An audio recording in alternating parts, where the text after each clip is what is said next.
Hey, security peeps, we are live with another edition of Breaking Into Cybersecurity. It is CISO Thursdays on our new time, 1 p.m. Eastern. I am Renee Small, cybersecurity super recruiter, helping amazing leaders hire awesome talent. Dr. Dan.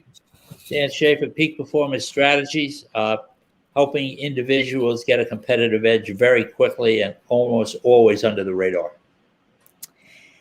James Azar. It's Thursday, isn't it? Yeah, it is. It's CISO Thursdays. Yeah. Hi, everyone. James Azar.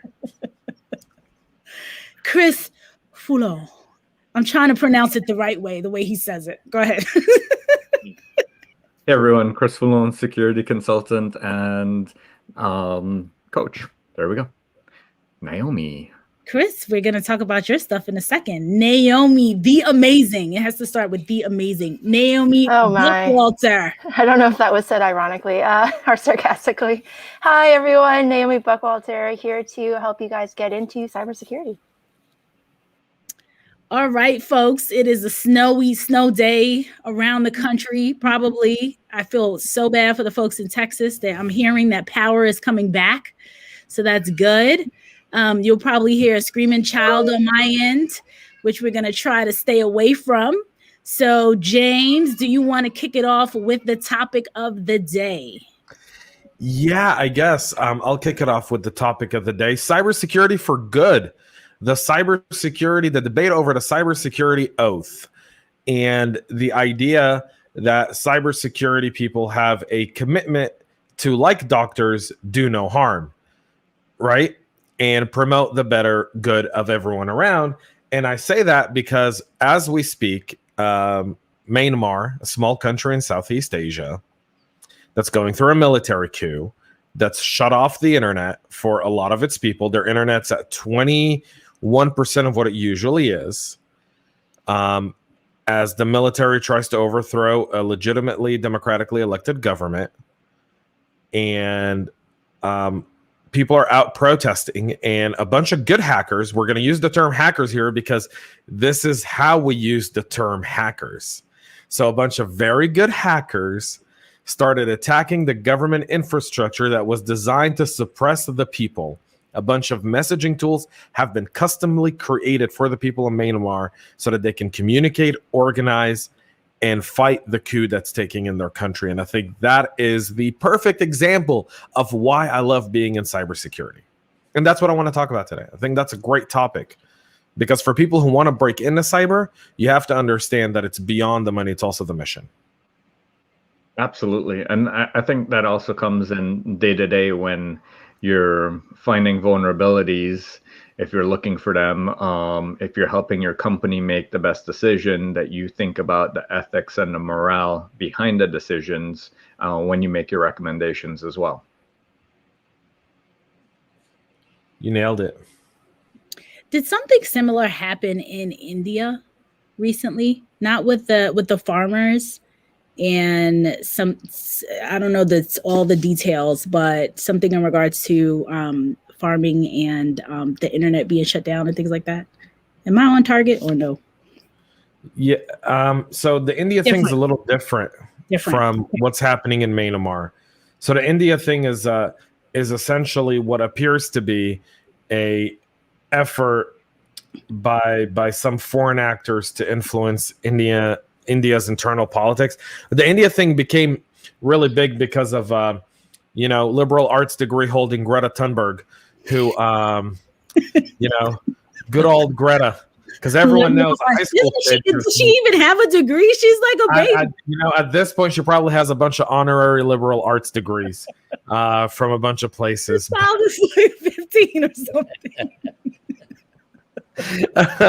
But Greta Thunberg shared an activist handbook in India.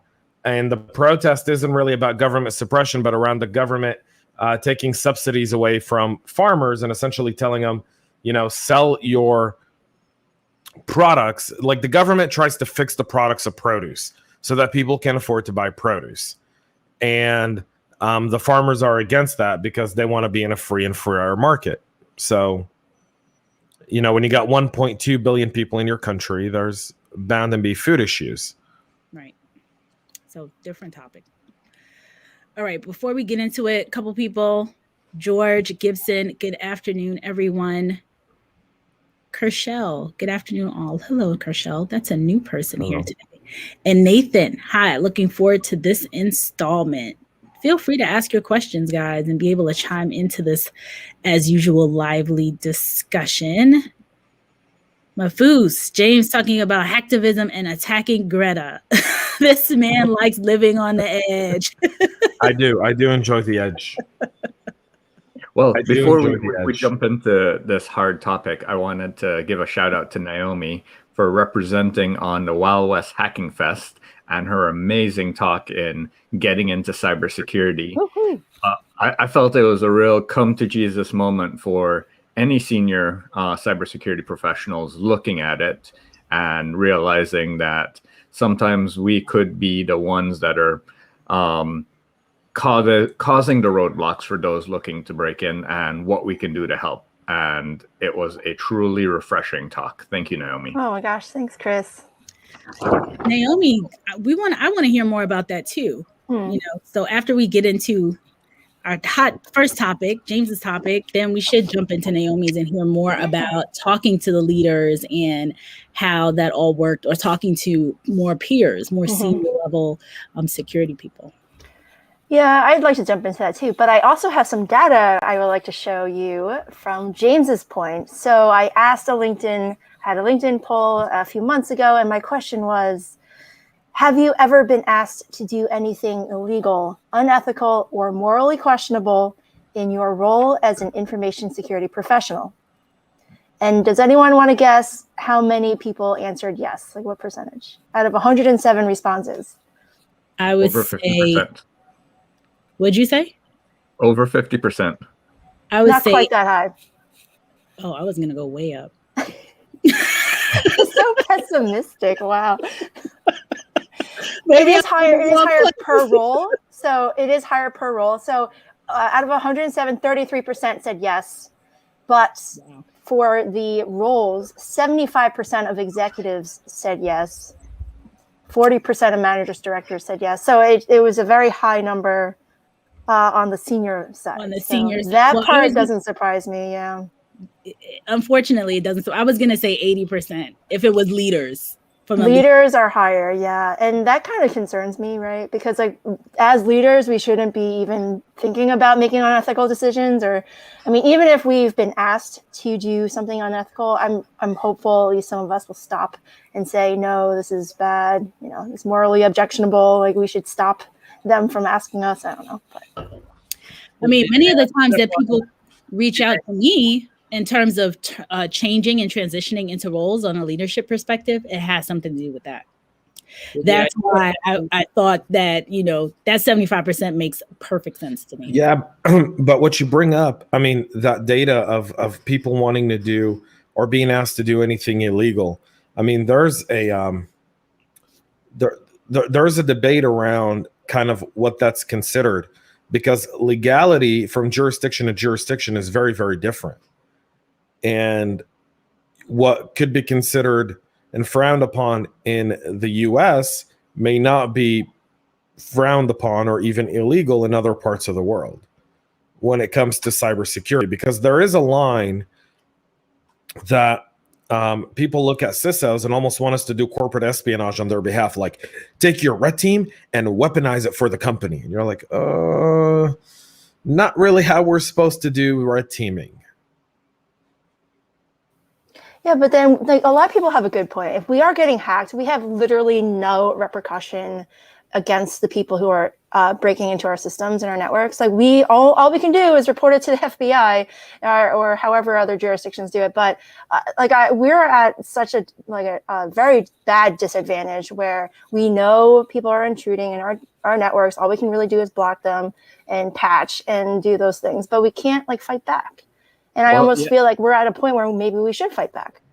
Well, the downside to fighting back is you don't know that the infrastructure that's attacking you, if that is truly the attacker's infrastructure or that's infrastructure that has been compromised and it's a victim infrastructure that's attacking you. So that then becomes part of the problem. Is this a false flag operation? Is this a using victim infrastructure to spread their malfeasance? Yeah, that's a good point. That's part of the challenge in attacking back, or even proactively doing OPSEC, is that your actions could spark something that seems like an attack. Mm-hmm. Well, I mean, you got to look at it from this perspective, though, is most people, generally speaking, when we talk about hackbacks, talk about it from an idea of retrieving data, not causing damage. So the term hackback, when you actually define it and you ask someone who tells you, why can't we go after the bad guys? You go, what do you want us to do? And he's like, get our stuff back. And that has a piece to it. That has to be part of the debate. Can you go back and go after someone who's using your data, or is trying to use your data? Well, how do you know that once your data is extracted and that IP or that infrastructure that you saw the attack came from is the only place it exists? Until you exactly. So the chances of quote unquote getting your data back, or even removing it from whoever had it, like your chances of that actually happening once it gets out in the wild is slim to none, because you can't really assure yourself that you've quote unquote taken back your data. No, you're right. Some good comments coming up in here. Nathan says, James, regarding Myanmar, hard to define at times what is good or bad. I think in the case of like what they did there, that's actually good. But that's a personal opinion. Again, that's a personal opinion. But what the hackers did to keep the flow of information going is very important, because it's the community fighting back. Sharon loved Naomi's talk the other day. We're going to get into that in a second. Cedric is back. Hey, Cedric. Nathan talked about active defense. Mahfouz, not on topic at all, but has to be said. Chris with his shades looked like he's about to unplug people from the Matrix. Chris, we get hear about your shades like every week. Manju Mood is here. Often the adversaries are more organized, funded, and knowledgeable than the targets, especially nation-state sponsored. Andrew knows all about this stuff. And Mahfouz says, interesting. I've never come across the term hackback. Cybersecurity ethics is definitely an interesting topic to discuss. Well, something I wanted to bring up, and from the comment, active defense. James, I'd love your input on your view of what you consider active defense and where you draw the line from active defense to offensive actions. Okay, so to me, active defense is the line of, you could almost say that deception is part of active cyber defense. So kind of in the idea of honeypots and so forth. For me, I'll tell you why. Active cyber defense for me is a very loose term. And it's a loose term because when you're a global CISO and you work in multiple jurisdictions, every jurisdiction has different rules. So active cyber defense, for example, in the US for us is essentially honeypots and deception, and kind of the idea of putting out fake data and getting a feel for fake data, using threat intelligence to see what data's out there and how much of our fake data's out there and how much of our real data's out there. I think people don't understand that part of, I think, any good cyber strategy is the idea of putting out data that you know is false, so that you see how that data is leaking out. And you're buying it from marketplaces, and you're essentially buying false data back in order to see what's it being brokered for, what's it worth, how's it being sold, how's it, who's coming after you. You're trying to kind of understand how your crown jewels are being targeted, per se. Naomi? Oh, what? I wasn't paying attention. It's like getting called on in class. I'm like, I was working on something. Yeah, well, whatever James says is usually correct. So I'll just say, I agree, James. Naomi, the reason I asked you is because kind of linking to your talk where you said like cybersecurity is not that hard. James's comments of active defense being linked to honeypots and putting out the bad data on purpose. Yeah, I did. I was listening, James. I was listening, but I didn't have the thought to follow it. So, yeah, I've heard of that strategy way back in the day when I was first learning cybersecurity. I love that idea. See where your data is leaking, who's using it, who's buying it, what it's used for. It's perfect. And it does tie back to cybersecurity not being technically difficult. You know, you really want to get into the mindset of understanding your attackers, your threats. So if you understand their point of view and what drives them, their motivations, it's so much easier to defend against it, right? You're like, oh, I know exactly what they're trying to do. Great, now I can defend against it. And I think that's the difficulty of cybersecurity. It's not in the technical, it's really in understanding the human behaviors behind what's driving a lot of the malicious activity that we see.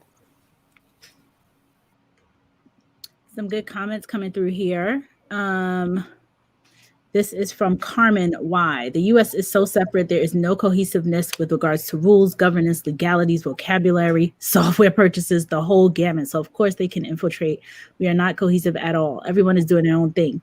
The defense that is set in place is just that I believe the cyber world is depending on these mitigations. America isn't hungry enough to protect its infrastructure. I will disagree with that extensively.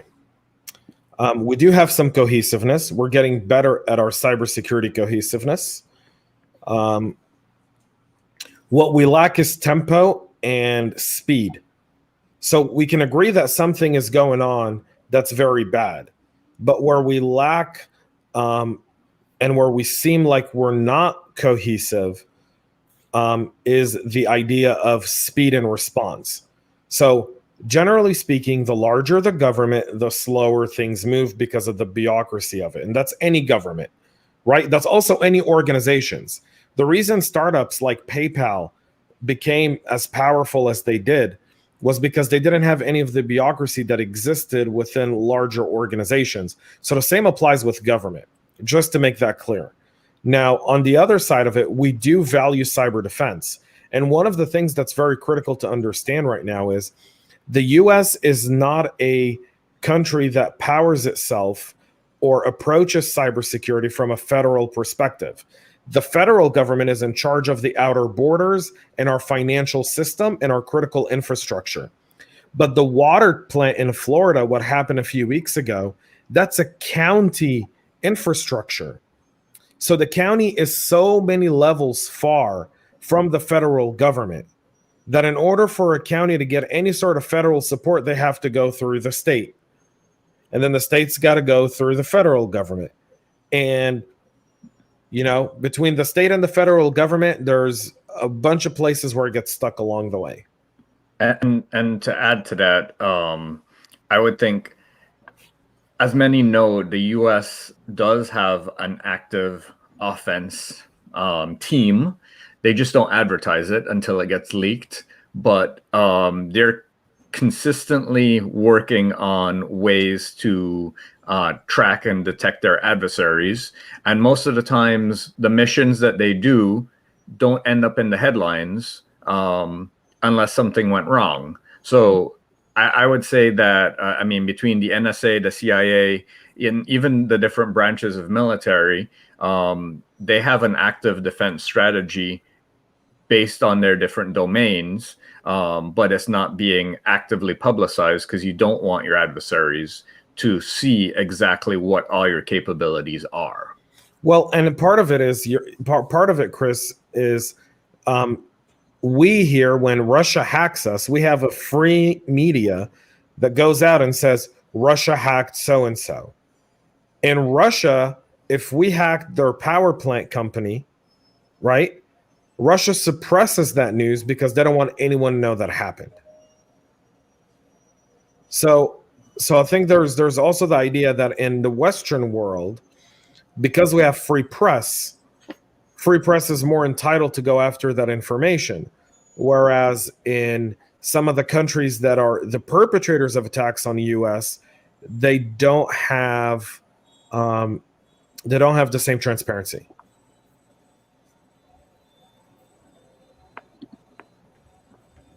Okay, let's get into some more of these comments here. In response to Carmen's comment, someone says, I think we need intelligent people after we get intelligent solutions. Another comment here or question is automation affecting or impacting cybersecurity? That's, I think, an easy yes. Sweetha says, I think a great incident handling and monitoring be considered active defense too. Absolutely. Mafus, in my humble opinion, every nation on earth is currently underfunding or undervaluing the cyber defense. Is unavoidably part of human nature to not pour money into something preventative and instead focus on things that provide obvious, tangible benefit. I would disagree there. I mean, there's no nation states that currently very well fund their defenses and their offensive. North Korea being one of them, that actually goes out and attempts to monetize and subsidize the income of their nation through actively attacking countries. He continues, it's much easier to justify spending on something which you see the results. It's much harder to justify spending when the result is something like, well, you're 25% less likely to get hacked. Thoughts? So let's take this back. And Mahfouz, you bring up a great point, which is most countries maybe underfund this. That's where I think I disagree with you. Predominantly, a lot of people give a lot of attention to cybersecurity. The only difference is that in most Western worlds, our policies and our priorities shift every election cycle. Now, when we look at the threat actors that are the main perpetrators of some of the consistent cyber security incidents and attacks that happen on most nations, Russia's had the same leader since, I think, Putin came up in like 1998. Someone needs to fact check this or some point. The guy's been there longer than, any of us own a pair of socks. Okay, that's a problem. All right. China, they've been run by the CCP now, the Chinese Communist Party, for I think over 70 years. Iran, since 1979 in the Islamic Revolution, they've been run by one leader, the Ayatollah Khamenei, and with their same ideology.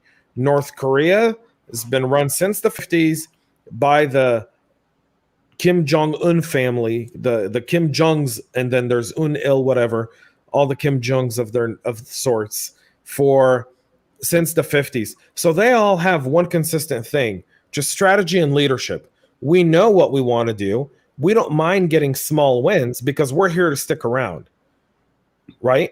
Meanwhile, in every single Western country, the leaders are elected every 4 or 5 years. And so if the leaders are elected every 4 or 5 years, they've got to show their constituents that they're doing something every 4 or 5 years to put a dent into it, but strategy changes. So what people don't understand is we live in an era where people want immediate results. And that happens in politics, that happens in work. How many of you guys ever have your boss come to you and say, hey, I need this thing done and I need it done by 3 o'clock. And you're like, it's 2:15 and that takes 3 hours to do. Like, that's impossible to get done in 45 minutes. But nonetheless, he's like, I don't want to hear excuses, get it done by 3. Right. And now all of a sudden you've got to like scramble and try to get something done. And so our strategies in cybersecurity are very, very similar.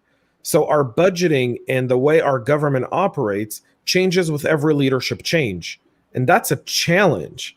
And that's a significant challenge because cybersecurity is being used rather than a national security issue as a political pun. Bye, Chris. A political pun. And that political pun at that point then becomes adjustable. So if we just all agree, if you can get both parties, and we have bipartisan support in the Senate, Senator Warner and Senator Rubio on the Senate Intelligence Committee both agree that cybersecurity should not be a partisan issue. But in the US, cybersecurity is a partisan issue. And so priorities change and shift every 4 years. And our adversaries know that.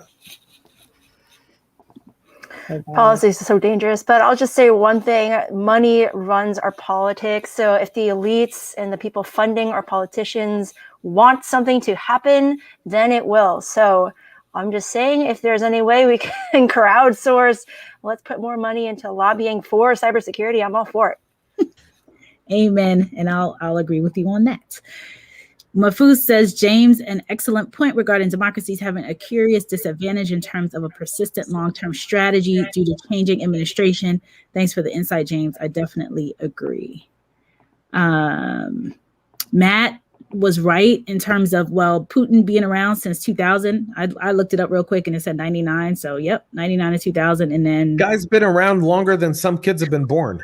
Some of us have kids that are not as old as Putin's been president. That is the truth. That is the truth. Before this one, so to follow up on what James mentioned, would we be better off if we kept these breaches from getting out to the masses like Russia does? No, because in state-controlled nations like China and Russia and Iran, when a breach happens and they quiet it down, the government essentially owns everything. So it owns all means of production. So they know how to go and fix it across the entire enterprise. In the U.S., that's not in the U.S. and all Western civilized worlds, right? And free worlds, that's not the case. And we need it to come out so that other organizations can plan ahead for it. Think if SolarWinds wasn't put out to the public. That would be nuts. That would be nuts. Sarthik says cybersecurity is still ignored until there's a breach within any organization. Harsh reality. Yeah, I'd say that's fairly accurate. Is there anything the U.S. public can do to defend our country against cyber attacks? That's a great question. Naomi said it. Lobby. Your congressman. Who has time to do that, James? Like, I was just thinking about this. That's a ridiculous statement. Like, who has time to raise money, lobby, go to their... So there are organizations out there. I'm part of one, the National Technology Security Coalition. Now, it's exclusively for CISOs. And we were, the NTSC, when I was on the board, we actually worked with Congress and Senate to get CISA created, funded, and get the CISO advisory board in place. So there are wins. The challenge is it took us 3 years to get just CISA renamed from the NPPIDDD, whatever it was before that. It was like NPPDPP something. It was really bad. And they weren't really properly funded. And so bringing all cybersecurity under DHS and getting a DHS a cyber mission was something that was done exclusively by Congress, because Congress, I know this is very hard to believe right now, but Congress is the legislative body. They get to create laws that stick around forever unless they're overturned by another law. And so when Congress does its job, we tend to get wins like CISA. Mm-hmm. Now we hope Congress will do its job and pass the federal privacy law, which will overrule CCPA and the federal data breach notification law. So take a moment. Everyone here probably gets an email from their congressman or senator telling you, you know, I'm fighting for you in Congress. Can I count on your $25 for my campaign? And your reply should be, what are you doing about cybersecurity? And I'll give you $25 when you give me an actual answer about cybersecurity. Thank you. We approve this message. Approved. James for president. This message was approved. Or at least write to your representative and tell them to co-sign the federal privacy bill. Like, at least that's still in. Is it still in committee? I forget, James. Or is it on? It's out of committee. It's supposed to hit the floor. Okay, so like at least put your name on it, dude. Like, just be like, can you at least put your name on it? That makes me feel better. Well, put your name on it, or just go out publicly and say, I'm going to support this bill.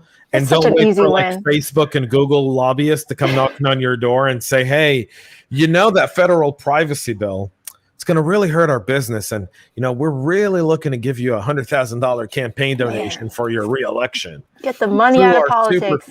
Get the money out of politics. Yeah, good luck with that one.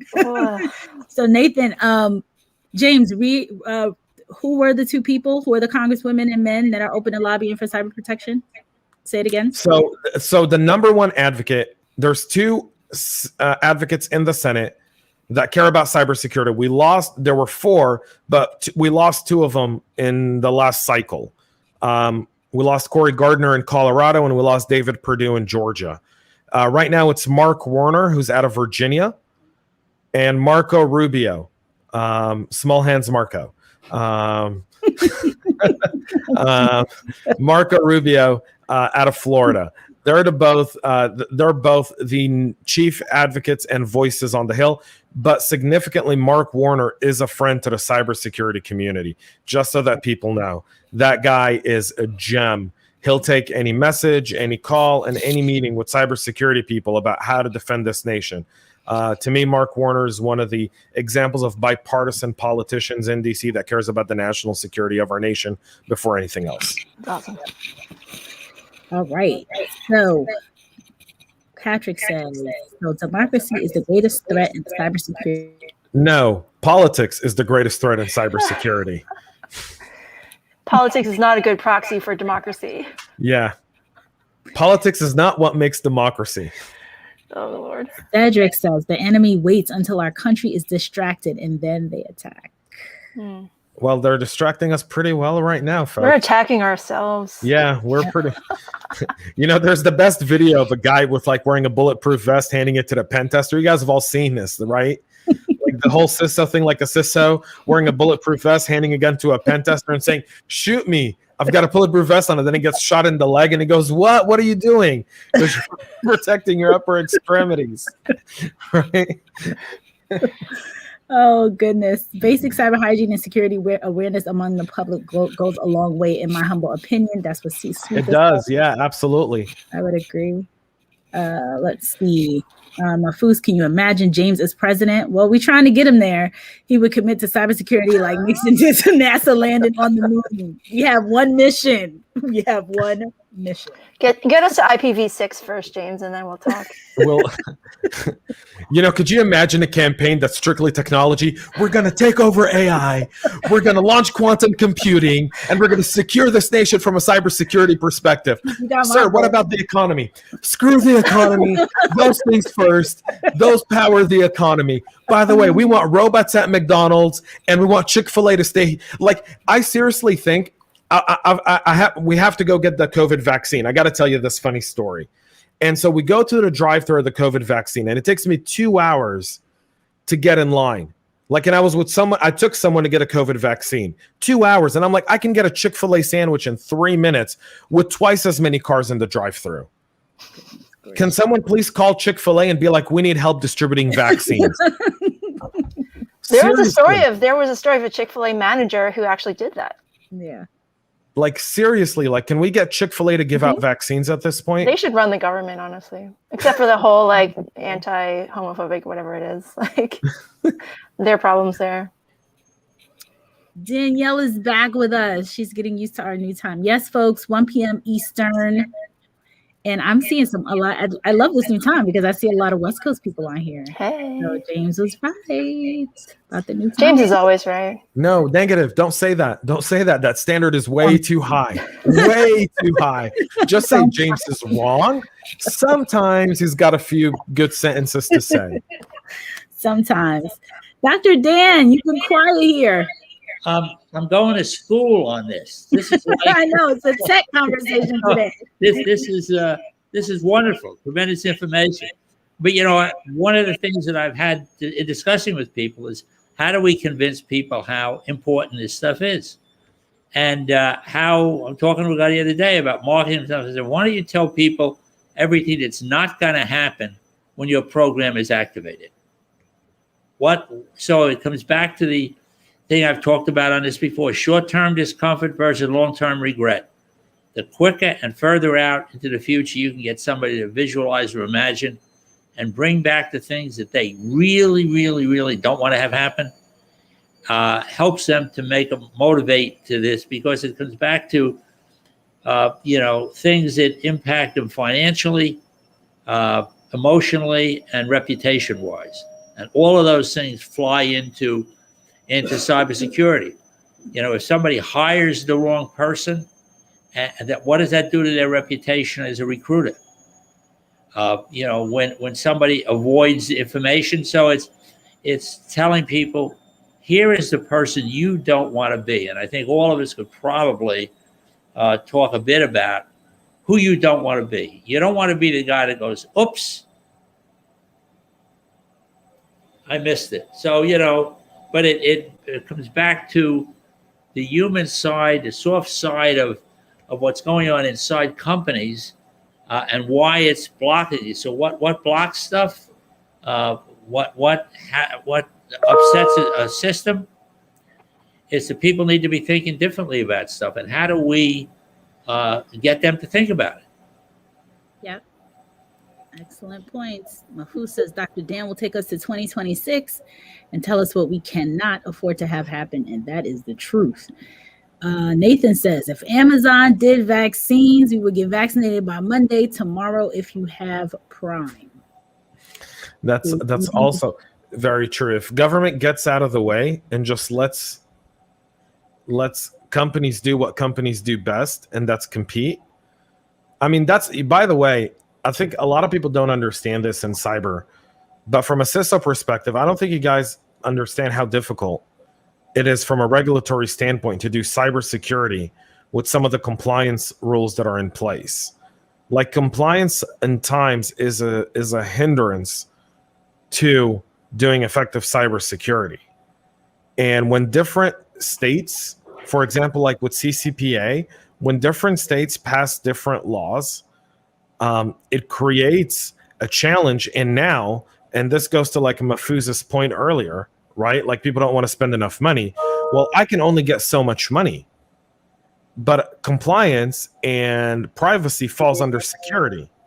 So I've got a budget out of my budget. Instead of worrying about building my defense in depth strategy and my active cyber defense that we talked about earlier, I now have to allocate budget to comply with rules and laws that sometimes make no sense. How do you think they get into I mean, not how do you think, how do they get into place? Like, are they not educated by the people who are in the know, who understand what is at stake when these laws get put into place? So are they just outdated laws? So part of it is outdated laws, but the other part of it is it's money and politics. So some company somewhere has a way to make money off of something, and so they're going to lobby Congress to make it so that you've got to create a market for it. And that's how some of this stuff happens. So when you look at like data breach notification, so data breach notification, you guys, everyone who's watching us has heard the numbers. Like, a breach can cost the company $5 million, right? Just in response. Well, 60% of that is lawyers. That's the ugly underbelly of incident and breach response. FireEye, I'm not endorsing anyone by saying this, all right? So let me just say that. But FireEye or Cylance or any incident response company, KPMG, PW, they don't cost that much to do incident response, right? But lawyers, today if I go through a data breach, I have to notify 50 state attorney generals. And every single one of them has a different way of which you got to notify them. Some of it is uniform, but some of it isn't, right? So that's an additional cost that I incur. So that's 60% of whatever that number is, and there's a bunch of different numbers out there, but 40 to 60% of that number goes to lawyers. Lawyers to do what? Notify you, when all I needed to do with a federal law is just say notify the FTC, and then the FTC goes, this company's been breached, this is the data that's been breached, here are your rights. Different states have different laws, and you saw that with Equifax, right? With like the class action. I've never seen a class action lawsuit settled so fast in my life. Anyone ever seen a class action lawsuit settled under 3 years? No, lasts forever.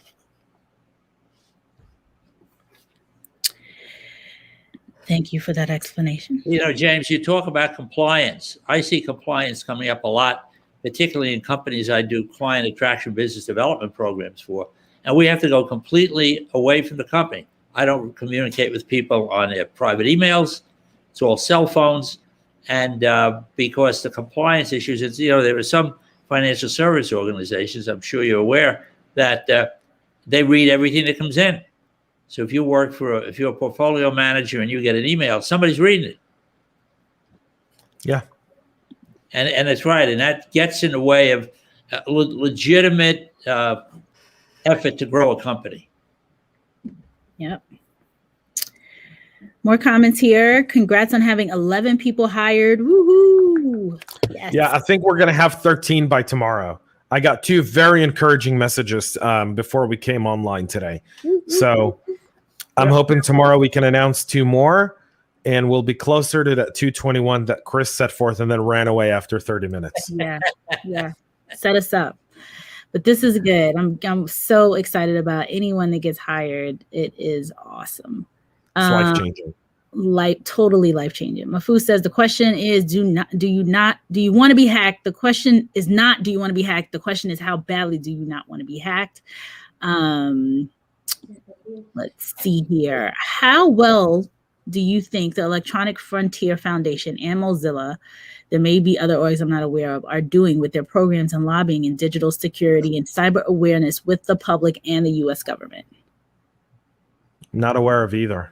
Okay. Naomi, are you? I don't know anything about these.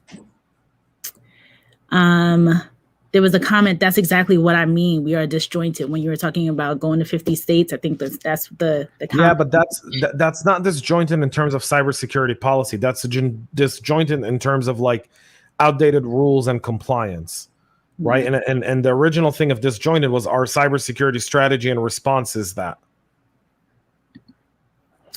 Brent is here. Brent Hutfless says, agree, James, and while the regulations are well-intended, they often approach issues from an academic standpoint instead of thinking of the operational realities organizations face, whether SMB or enterprise. Yeah, you guys should check out my podcast with Brent. We just dropped it yesterday. I saw that come out. I can't wait to see it. It's really, really good. It's like an hour and 26 minutes, but I promise you it's worth every minute. Brent dropped the mic on every conversation on that podcast. Like it was really, really good. All right, folks, you got to go listen to that. Brent is a friend to the show. He's been here. So we got to go make sure that we check him out on James's podcast too. Danielle says, what about the other countries? Danielle, I don't know where this fell into some of the questions here, but we'll get to it. Mafu says, based on what James is saying now, having to follow each state regulation one by one sounds like a nightmare. It is. National social awareness campaign is needed. Brent says, thanks, kudos.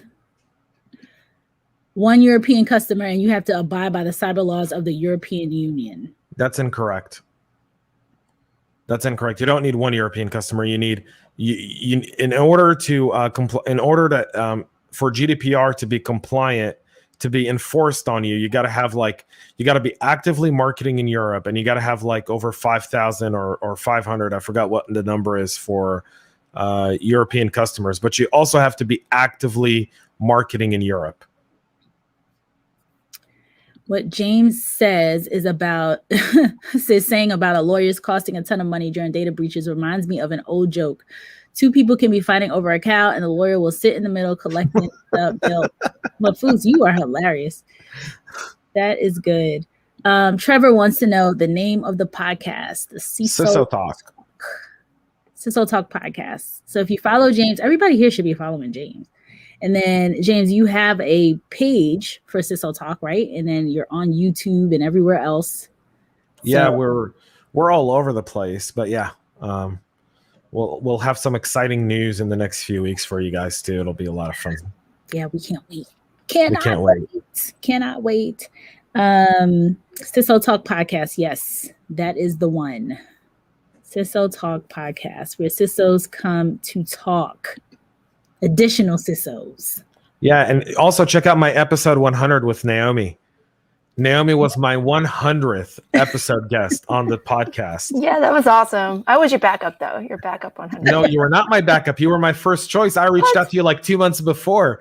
I told you in November, I was like, hey, I'm getting close to episode 100. What do you want to be on? That changes my whole outlook on life. Thank you. No, you were not my backup. You were the star.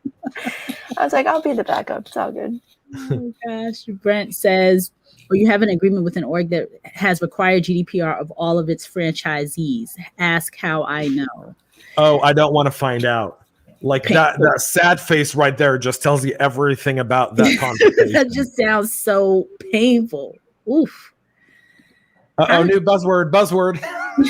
How does everyone feel about the new buzzword, XDR? The same way I feel about any other buzzword. It's buried in my graveyard. I miss that. What's XDR? I don't know what that is. I don't know what that is.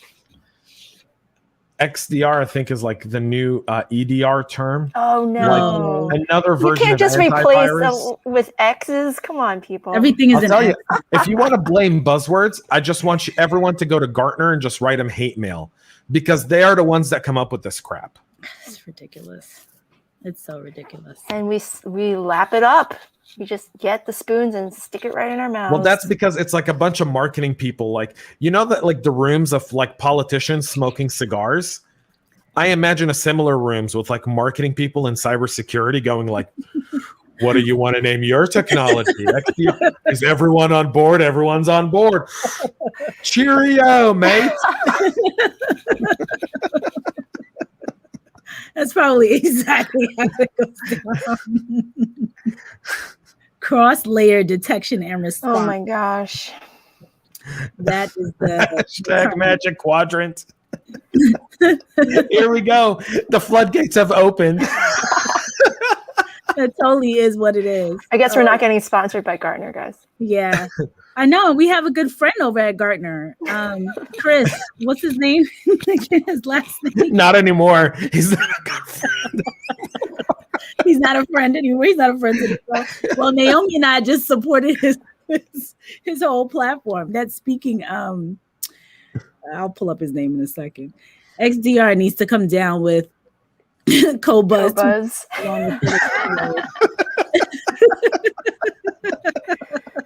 Oh, Brent. Totally. Brent's feeling silly today.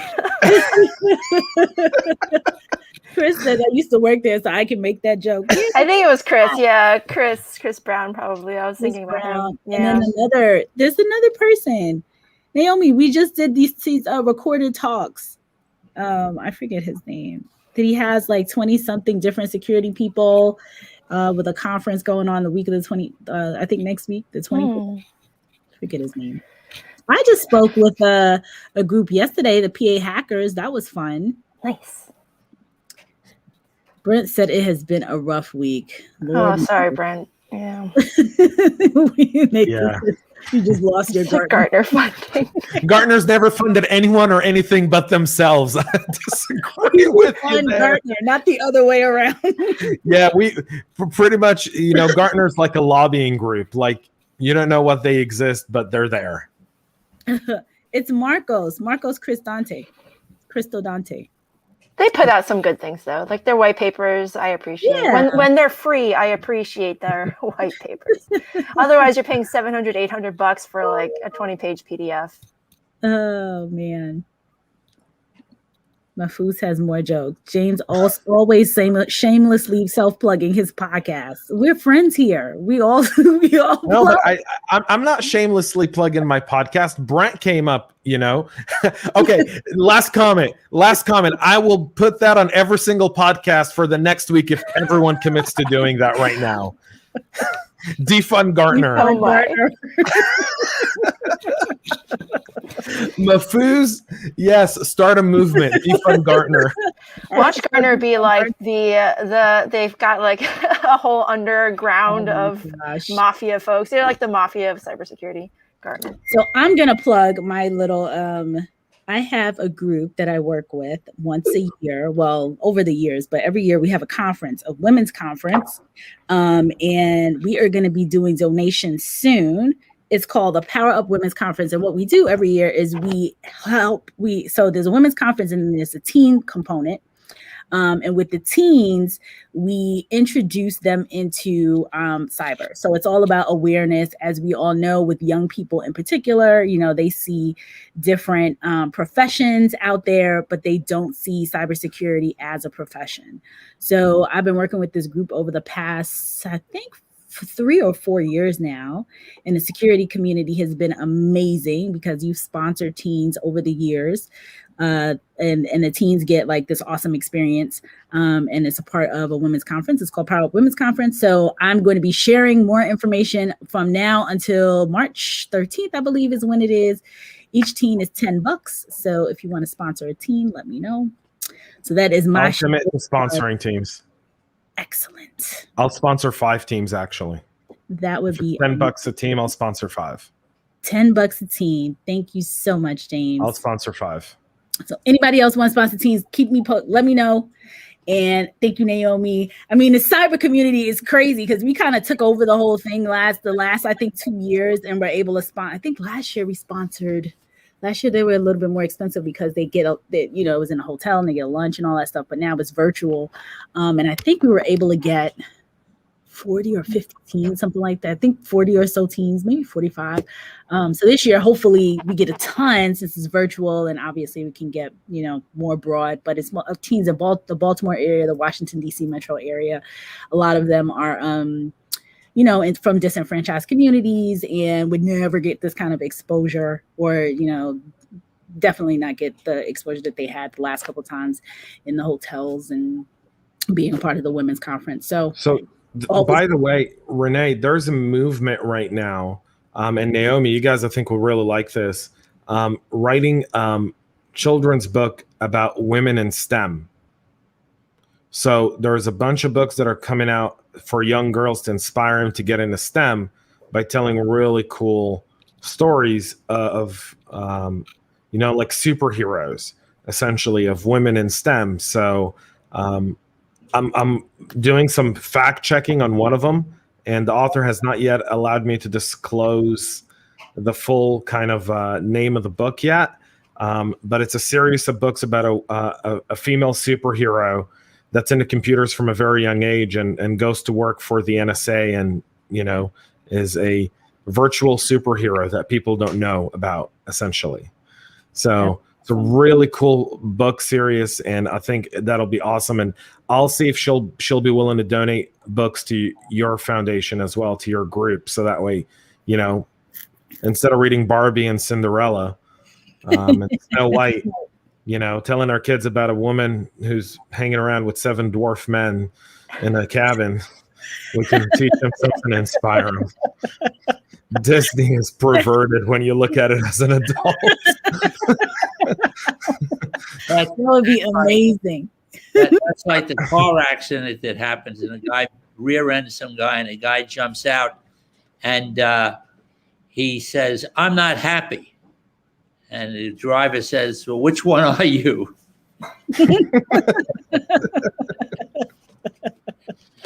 Renee, when you come back to fundraising, I have that golf program that raises significant amount of money for people who really want to invest in playing their golf game better. The donations can be up around $500 to an organization. And we donated it some years ago to BlackRock Financial with kids with cancer. And the thing was auctioned off at $27,000. Wow. So that was to a Wall Street audience. But there's a vehicle, anybody who has to raise funds for this. And now it's all done virtually. So it's very, very interesting. So talk to me about it. I will. Very cool sounding. Patrick said he's in. Thank you so much, Patrick. So yeah, we shook it down last year. We pretty much, the cybersecurity community pretty much sponsored all the teams. So they're excited for us to be a part of it again. So cool. Anything else before we wrap? Yeah, Naomi's talk. So Naomi, can you give us an outline a little bit of what you said? More. Because I missed it yesterday, unfortunately, and what you sent me wouldn't download on LinkedIn. So can you give us like your elevator pitch? LinkedIn PDFs haven't been downloading. Yeah, this is what I posted a while ago about security not being difficult, just to stir up some controversy, and it worked. And so I just did about a half-hour talk on what we can do better. And so just consolidating a lot of the types of posts I've been posting recently, along with people's input. So I think it worked out pretty well. I think I made a good point there, but it's really a message I think worth repeating, which is we need more people in cybersecurity because we are overworked, burned out, and stressed. So if we had more people sharing the load, sharing the burden, we have a better chance of fighting together and winning. And right now we are not. So what about what part, because Chris said it was a come to Jesus moment for some of the leaders or some of the more seasoned security people. What was it that come to Jesus? Yeah, so we're our own worst enemies, and I've said this, like, we're the reason why people aren't getting in. We're the gatekeepers sometimes, and I think we just have to tell ourselves the truth, which is we're hurting ourselves by doing this. And cybersecurity really is not that difficult to learn. And if we are willing to train and mentor, and yes, it takes patience, it takes a little bit of risk, it takes a lot of courage. But if we do this, we will set ourselves up for success in the future. And if we ever want to retire, right, James, you and I are going to retire at 45. The next generation of cybersecurity professionals will follow us and be very successful just because they've learned from our generation. That's what we want. By retire, you mean we're going to burn out by 45? That's no way. You can't. I quoted James a few times there. We will not allow it. We will not allow burnout. What would you ever do when you say I'm retired? What would you do the time your feet hit the floor the next day? James going to be president. You wouldn't know what to do. I would teach. I think if all jobs paid the same, I think I would teach. I do have a passion of teaching. Nathan says, Naomi, let us in. He's been trying for a while. Nathan, we got to make you part of our 221 in 2021. Yeah, Nathan, there's a link for you to submit your CV through, and then it goes through a database, and people have access to that and so forth. And so, yeah, and we should tag my boy Asif Ahmed. He just switched to Crum and Forster, and they're looking to hire people as well. So reach out to Asif Ahmed and let him know I sent you. They've got a bunch of roles that are open, and we'll keep promoting, people within the community. And if you're looking to hire people, I've got my, cybersecurity veteran network with all of our veterans. They post jobs there all the time, and so forth. Getting in, it's really putting yourself out there, and you just got to put yourself out there and let people know what you're looking for. And like I said, continue to do those 1-minute videos and put them out and use 221 and 2021 as the hashtag, and we'll share them. People do get hired from that, believe it or not. You just have to put yourself out there. If you're doing the same thing over and over again and nothing changes, at some point or another, understand that that's not the system. It's you kind of have to stand out from the crowd to get attention. Yeah. Yeah, unfortunately. It was such a good thread today. I think Mahfouz posted it, and JJ chimed in, and I was reading it. I didn't get to chime in, but JJ pretty much said it all. But he kind of said exactly what James said. There was a question. The guy was like, well, if you are looking at, or if you're just all over social media, I would think that a leader would think like, what is this person doing with their time? And they don't, they're all over social versus actually working and actually doing. And so JJ was kind of responding like, that's not the way it works, dude. Like, if you're in a corner doing your work, how do people know what you're doing? How do people know what you're passionate about, what you're working on, that kind of stuff. So I think there is this thing around, I think there's a couple, there's just a fear of probably putting yourself out there just as a whole, because 2 years ago when I was trying to get people to do this, it was just very few and far between. So there's that fear, but, just jump in and do it. It's easier than you think. We can, work and help you if you want to practice, say it in the mirror 10, 20 times, and then boom, do it by your camera and you get that done. Like we said, the young lady that did it, she did a 30-second, it wasn't even a minute. it was like, hi, I'm such and such, here I am. This is what I'm doing. This is what I'm interested in. I mean, it was just the quickest video. And in less than 24 hours, this young woman had an offer. So, and she did it she did it Thursday after we talked about it. And by Friday, she had an offer. She had an offer. I mean, it was nuts. She had an offer. And it was not elaborate. It was not, it was her cell phone. You could tell she had a white background. It was nothing special. She just was engaging, excited, and wanted to work. And, we shared it around and boom, she got hired. So bring back the human in HR. Bring back the H in HR, right? And the human aspect of it is the video. The reason everyone is tuning in, the reason you guys tune into this podcast, to this live show that Renee does, beyond just how awesome Renee and Chris are, and Naomi, and Dr. Dan. And James. Yeah. All right. Is because you see us, and there's a human aspect, because every time you guys write something, Renee is right there pointing it out and putting you and letting everyone know what you're saying. And that's the human aspect. And in HR, a lot of times we take it to a piece of paper that looks just like this. And from this, we're supposed to get an idea of who you are. But if you do a 60-second video, now you're bringing back the human in HR. And that's really important to stand out from a crowd. And let me tell you this, guys. You may not know this, but the unemployment rate, if you guys don't pay attention to this, and some people don't, the unemployment claims rose yesterday by 300,000. 861,000 people applied for unemployment.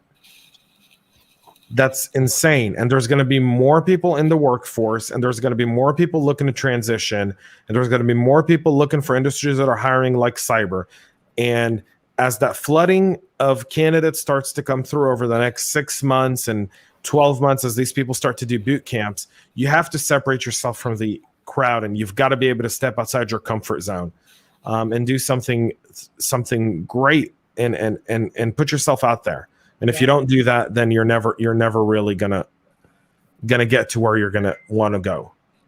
So true, James. I was on with PA Hackers last night, Pennsylvania Hackers, and Brandon Keith. Thank you, Brandon, for inviting me. This question came up over and over again. And every single point you make is so true in regards to the having that human interaction, bringing the H back in HR, letting people see you. And one of the questions that kept coming up was, do hiring managers actually look on LinkedIn? I was telling them, your LinkedIn profile should be better than your resume. I was like, that's where everyone goes. Half of the time when I'm recruiting, I'm sending LinkedIn profiles to the leaders. Hey, take a look at this person. Take a look at this LinkedIn, because we might not have a resume yet. So LinkedIn is key. Social is key. We are at an hour and 2 minutes. So I want to make sure that I'm being cognizant of everyone's time, and we'll wrap. So Naomi, you want to say something before we leave? Yeah, guys, just remember to contribute to the community. If you want to be seen and be visible, you want to start creating your original content, put yourself out there. Don't be shy. Just tell people what you know, contribute back to the community, and we'll come back to you tenfold. Totally. And more about this unemployment rate. FedShare is saying the real rate is probably 10%. So it's going to get worse over the next 18 months. So just hunker down, folks. But we'll be here. CISO Thursdays will be here to help you navigate it. Absolutely. All right, everybody. This was fun. See you all next week, next Thursday for CISO Thursdays. Bye. Bye. Sawatika.